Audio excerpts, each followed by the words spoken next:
Now, moving on, what does all of this even mean?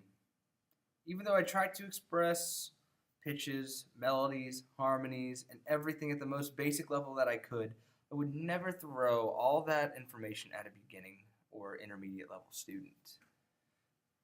It's just too much and far beyond their level of comprehension. I brought you to a point where a student should be at a secondary level with proper training and musical comprehension in the best case scenario. In the process of music making, the rehearsal and performance are both important elements to the content. However, there's another dimension in understanding the focus and the composer's intent of the piece. Being able to read the history of the piece and the composer's life, along with the social aspects of the time period, put the music more into perspective. Bernard Sherman calls this study technique authenticity in the musical performance. This is because, like I mentioned earlier, just knowing how the first performance went can give you a big idea difference of how to approach a piece today.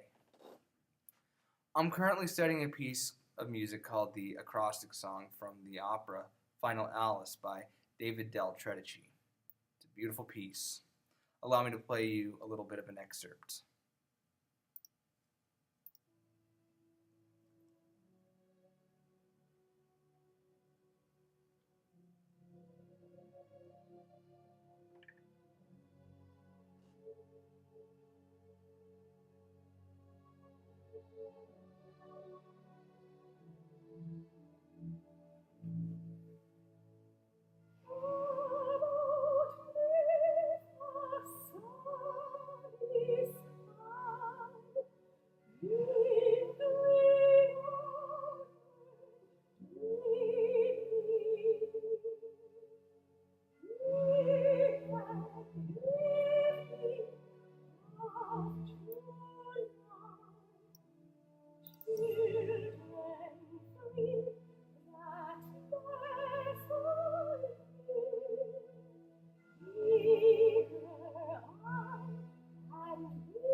In that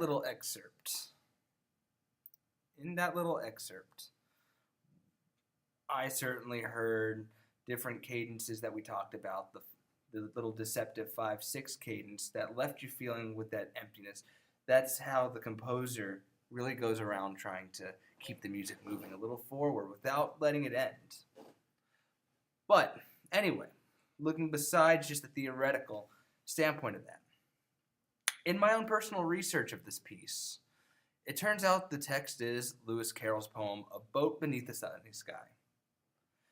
Specifically, it's called the acrostic song because the poem itself is an acrostic that spells the young girl Alice Pleasance Liddell's name. And for all you Lewis Carroll fans, we know that Liddell is the little girl that he bases the character Alice of Alice in Wonderland is. In knowing the historical nature of the piece, we, as a class, can then examine what the composer has done with the composition to make it unique. Taking a look at this piece again, it was written in the 20th century. Allow me to play another clip of it to give you a more solid understanding of 20th century compositional technique.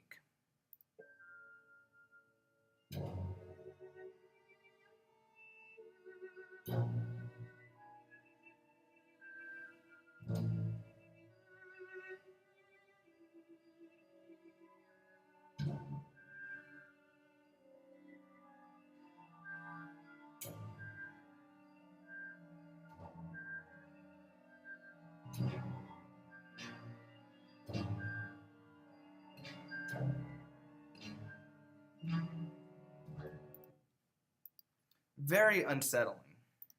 Now, in terms of the authentic music performance, we know that this piece was written in the 20th century based on what we have in terms of musicology and historics. But we do know that we wouldn't approach a piece such as Haydn's Surprise Symphony in this regard. Take a listen to this.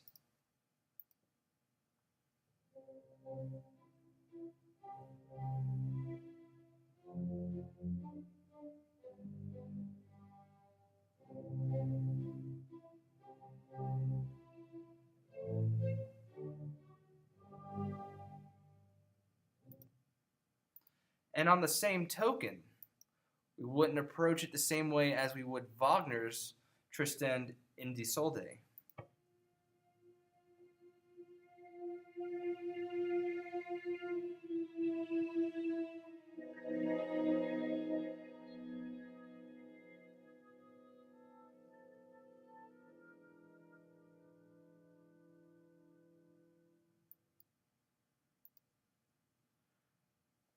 Now, we can understand what techniques the composer does in order to magnify the elements of their pieces.